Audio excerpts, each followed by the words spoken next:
Today's episode is brought to you by Media for All, which was set up to help encourage more Black, Asian, and other ethnic talent into media, and to provide a support and mentoring network to ensure talent flourishes in the media industry that we all love.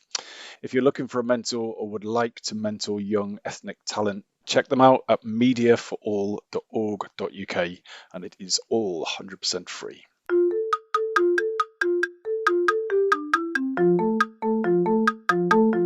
Hello and welcome to the Shiny New Object podcast. My name is Tom Ollerton. I'm the founder of Automated Creative, and this is a podcast about the future of marketing. Every week or so, I have the pleasure and the privilege of speaking to one of our industry's leaders.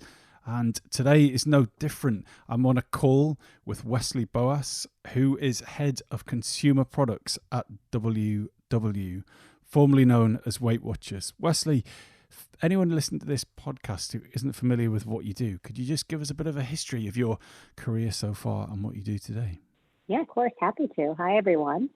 So I am what I call a classically trained consumer packaged goods CPG marketer.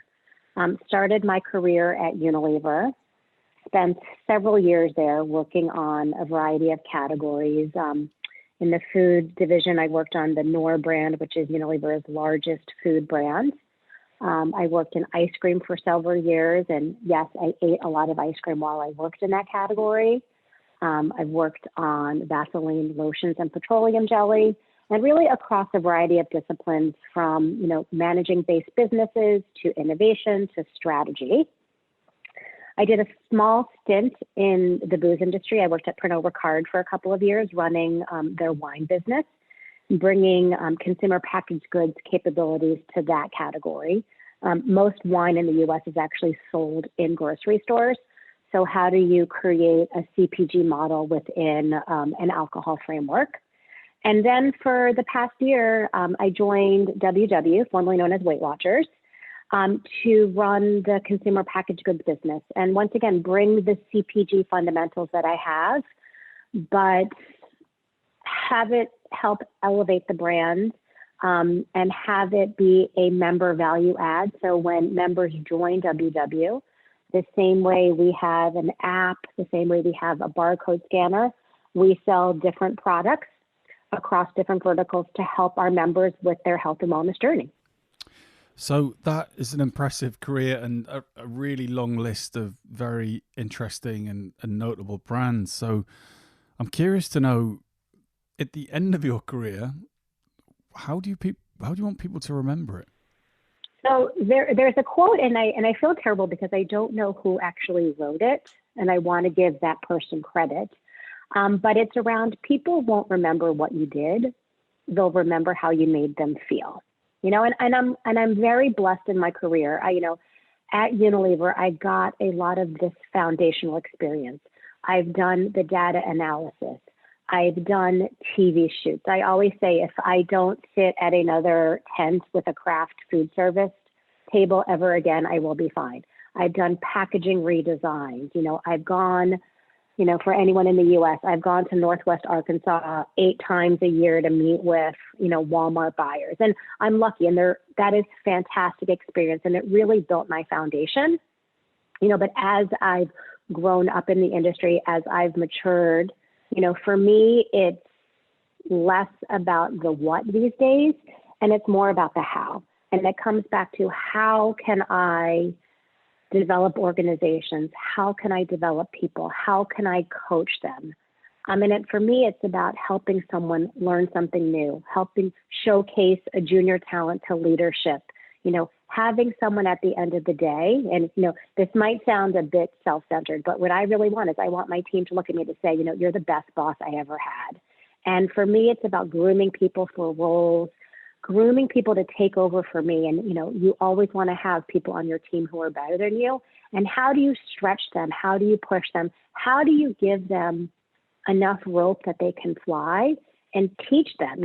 Of course, I want to be known as, the bold marketer who created, great packaging and awesome tasting products and beautiful designs.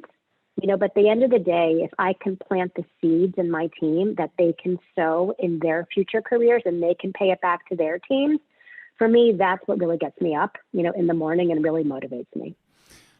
I think it was Maya Angelou that said that, although I have no basis for that.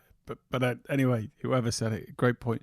And so I'm curious to know how you manage to maintain that idea when things get tough. So you've got a deadline or something terrible has happened with a project, and it's not a case of nurturing and being kind and lovely and making people feel nice. It's a case of actually, something needs to get done, heads need to roll, or harsh words need to be said. How do you deliver on that quote of making people remember the way they felt in a nice way when having to deliver something difficult or unpleasant? Yeah. And it's funny. I actually think about when I had my son almost 6 years ago, and my parents came to visit me in the hospital. And I remember my dad said, the best love you can give your child is tough love. And I see that just being a mother of a young child, creating boundaries and creating structure help, a toddler. It helps them thrive. And I think there's a similar parallel for when it comes to coaching and managing people. The world is not sunshine and roses, and not everything is going to go perfectly. And I think you owe it to your employees, your teammates, your peers to equally praise them when a job is well done, but also equally give them the tough love and give them the feedback, because that's also the way people learn, And for me, there's a couple of tenets, and, respect is always a tenet. Trust is always a tenet. And, my teams know I will always have their backs. But having their backs too means not sugarcoating things and not lying to them.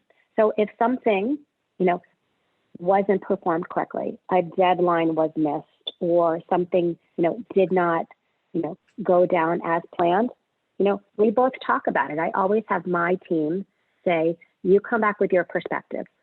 Whenever there's conflict, there's always what could the other person do differently and what could you have done differently? And I want their perspective. Same thing with feedback at the end of the year or mid-year.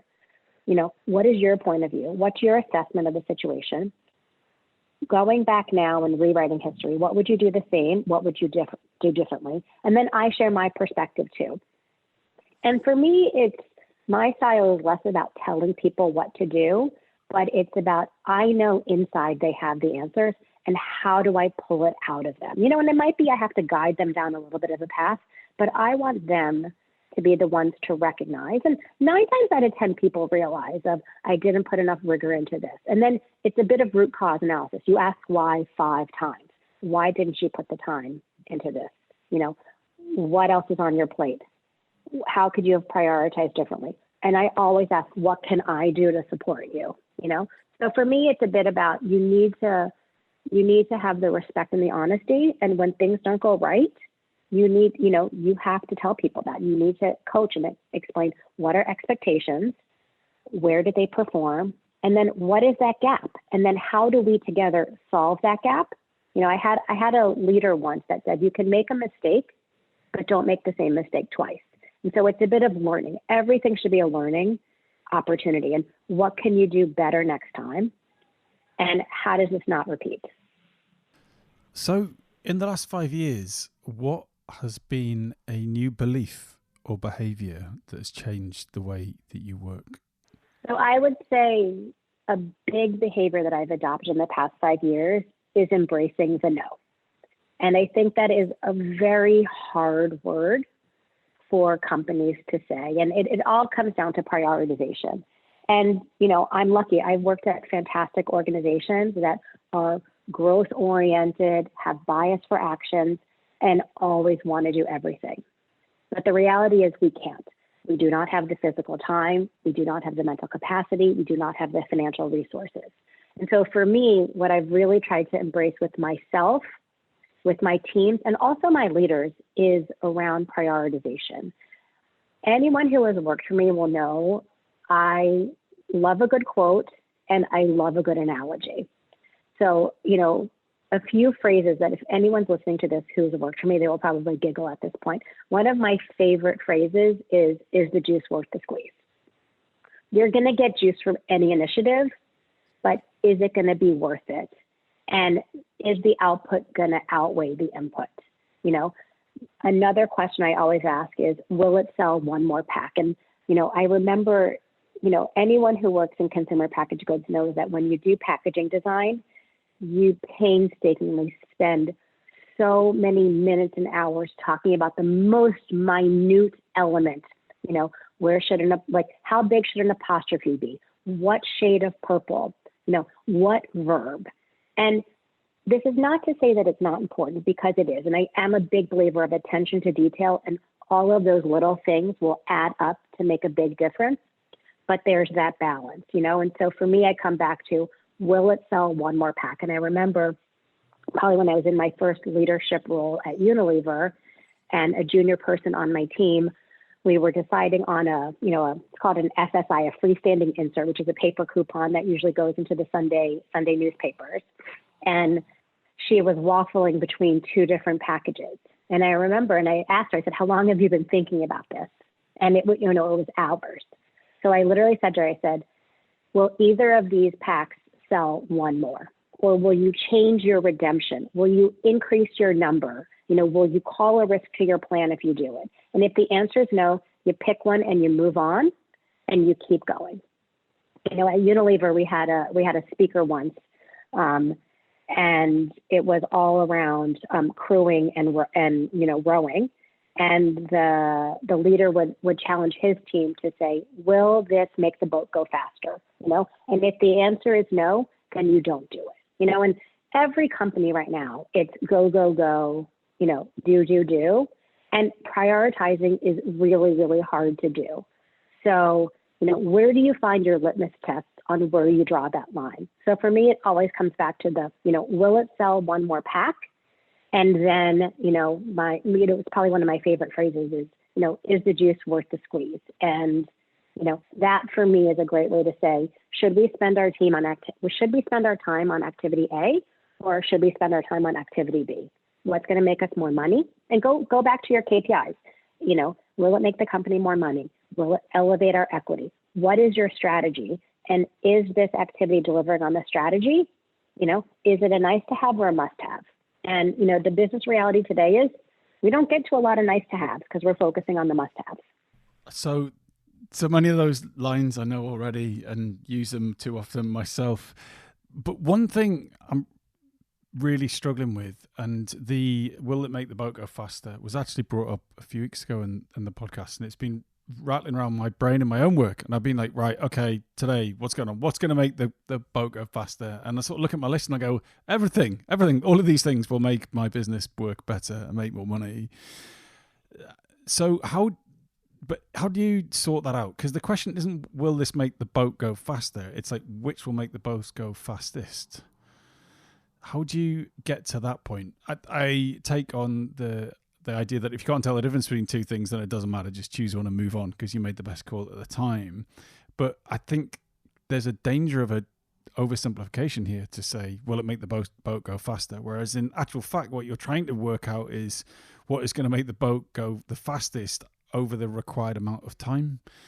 So how do you deal with that conundrum? Yeah, and I think what's interesting too is I think when you raise the faster versus fastest, I think it's about unpacking. There's a couple ways you can slice it. I think one is what are the barriers? And I'm a big believer of, yes, there's the financial impact, but then there's also what I'll call it the mental calories and the mental impact too. Is, it could be a process, and the process needs to be downsized because it's too cumbersome, it's too political, or, I think about great examples, several companies I've worked for, you do a review process and you do a mid-year review, you do an end-year review. And, all these companies, I'm lucky, I work for companies that have great resources, and they all do these automated systems that have templates.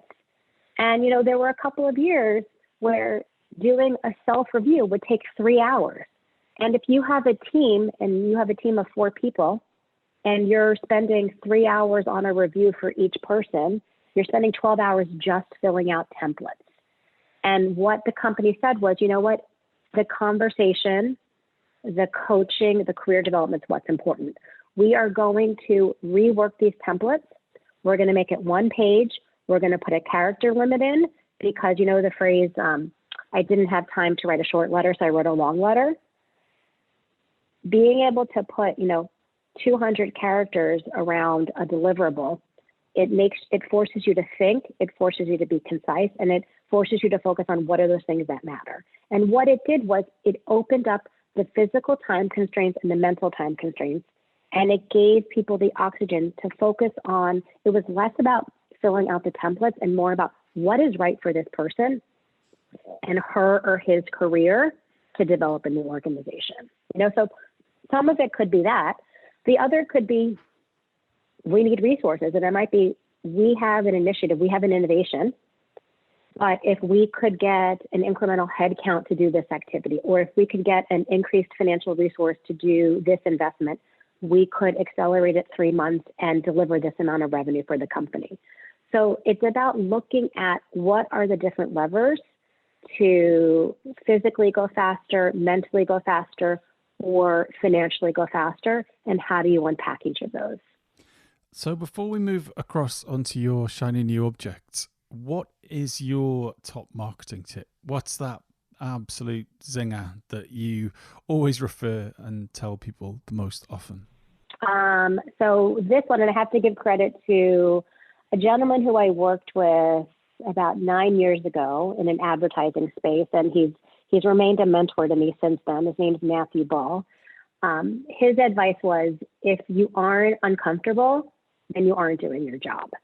And he and I worked in, communication. So obviously with him, it was around communication and advertising and really pushing the envelope from a tone of voice and comfort zone. But you think about it, you can take it really to heart in other ways. If you're not uncomfortable, you're not doing your job.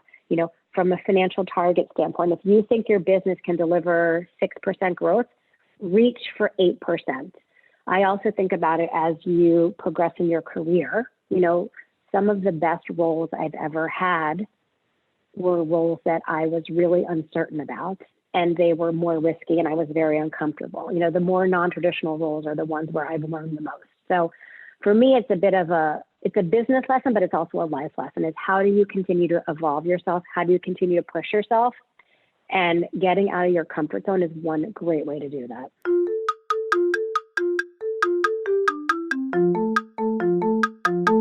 This episode of the Shiny New Object podcast is brought to you in partnership with MadFest.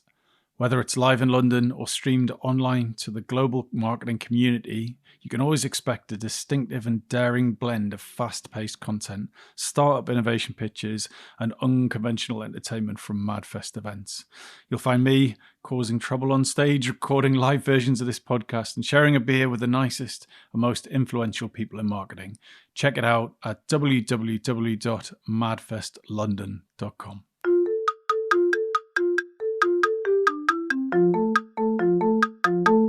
So we're at the halfway point now, and we're going to move across onto your shiny new object, which is incredibly fitting for the time.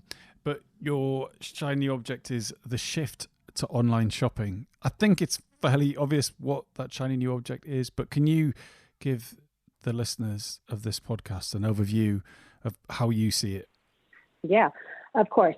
So we know online shopping has been around, for years. I remember in 1999 explaining to my mother what Amazon was. And at the time it was really a book retailer, and that I was stocking up on books for an upcoming vacation. And I remember her telling me, she goes, "Do you think it's safe to put your credit card information on the World Wide Web?"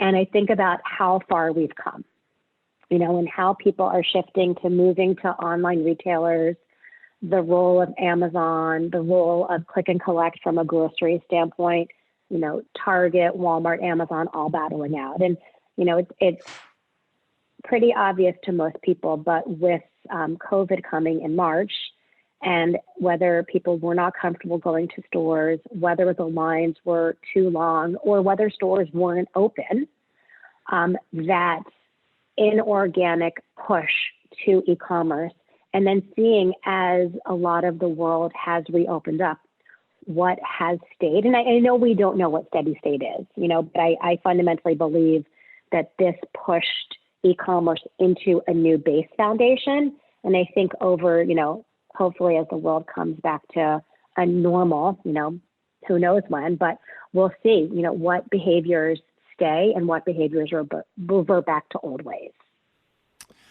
And so where do you see us being in a year's time? Do you think that we're going to see a death of the high street, or will you see the high street take on a different, more experiential role? Or are we just going to see an accelerated version of what's already happening?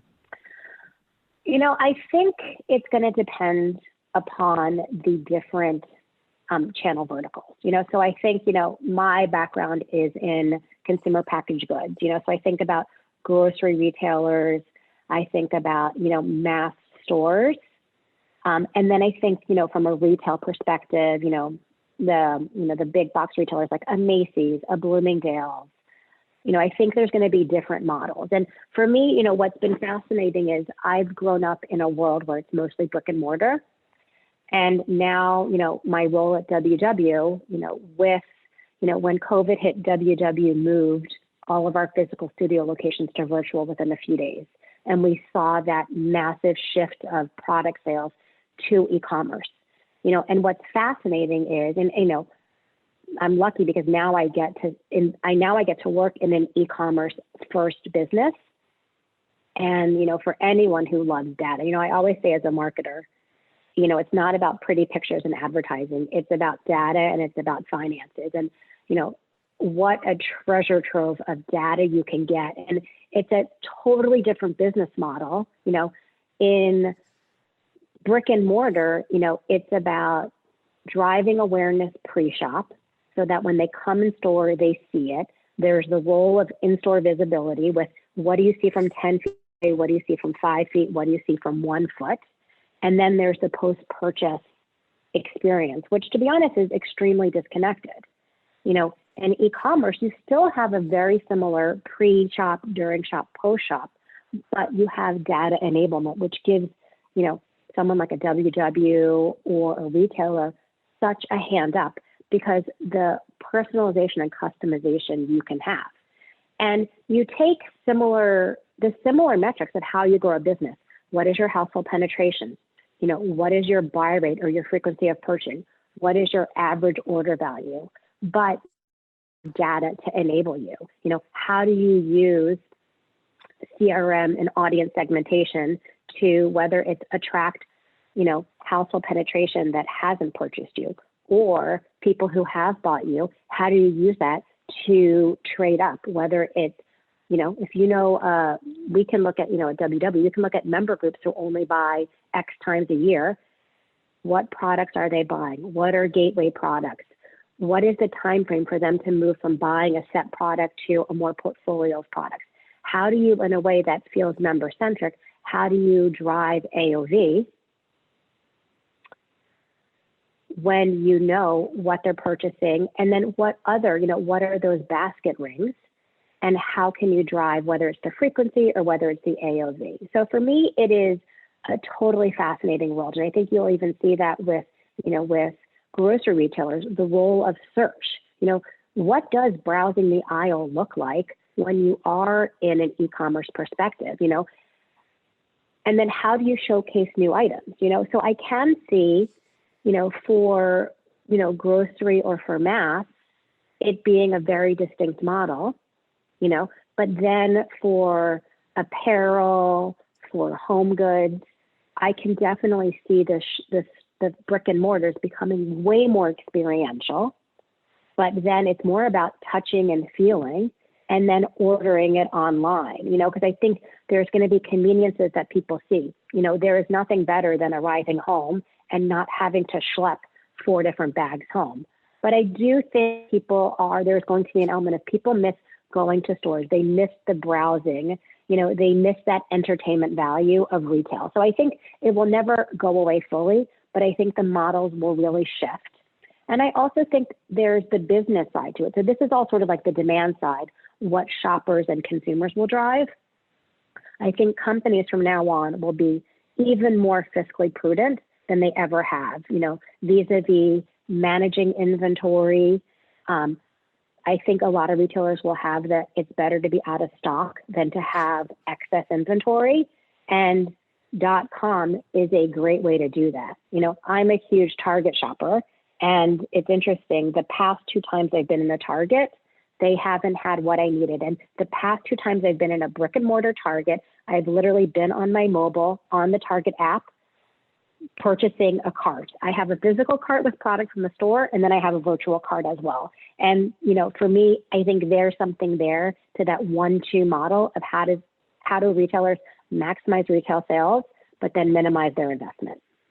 So I'd like to go back to the point you made around data and there being all of this data that marketers can get their hands on. Now, I feel that there's a bit of a gulf between the kind of data you can get around purchasing or bottom of the funnel and the kind of data you get at the top of the funnel. So sure, like you can, how many things got added to your basket or how many items converted or extending their average order value, as you say.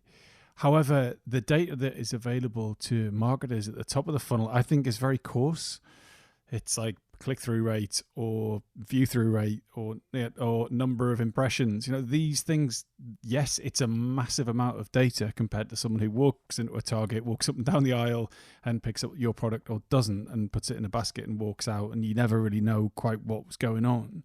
But in some ways, there is a real gulf between that kind of top of funnel data, the things that the Googles and the Facebooks provide, which is the clicks or the views or whatever it is. And then the other way of looking at this is a brand uplift study, for example, which is all claimed behavior. So I think, yes, there is a lot of data, but I don't believe that data is good enough.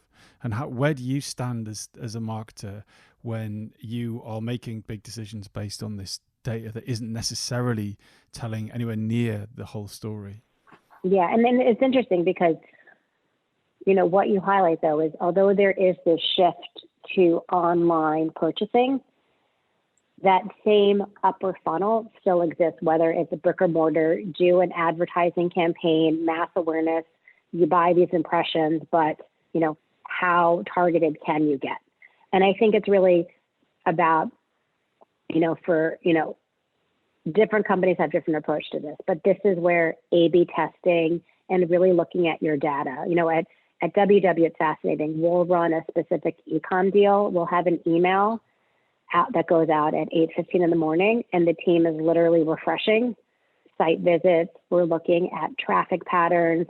We're looking at what's viewed, abandoned carts. So I think it's about how do you take the best of what you can get, but really leverage that. So if you have an abandoned cart, what is that communication? And it's really about all those different journeys, but it is. There's a labor intensity to it. There's a tech intensity to it.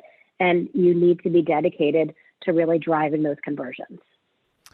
Wesley, I'm afraid we are pretty much at the end of the podcast now, which went by in a heartbeat. And I wish we could carry on talking about this stuff, but we need to wrap it up. So if someone is listening to this podcast and they would love to get in touch with you and talk more about the subjects we've discussed today, how would you like them to do that?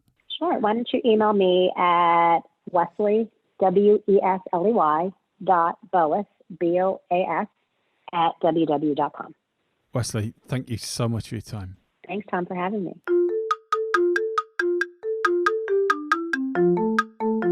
Hi, just before you go, I'd really appreciate it if you could take the time to write a review of the Shiny New Object podcast on Apple Podcasts or iTunes, whatever it's called these days, or whichever podcast provider you use. We're an indie podcast, so it would go a long way for us if you could just share the word and give us a bit of a support on those channels. That would just be fantastic. If you haven't got time, that's also cool. And yeah, if you could tell your colleagues about the podcast, and also, if possible, don't forget to subscribe. And I'd love to hear your feedback. If you'd like to speak on the podcast or be a guest, or you think I'm asking the wrong questions, anything, I'd be super interested to hear what you think. So please email me at tom@automatedcreative.net. That's TOM at, I'm not going to bother spelling it. Anyway, you'll work it out. Thanks so much.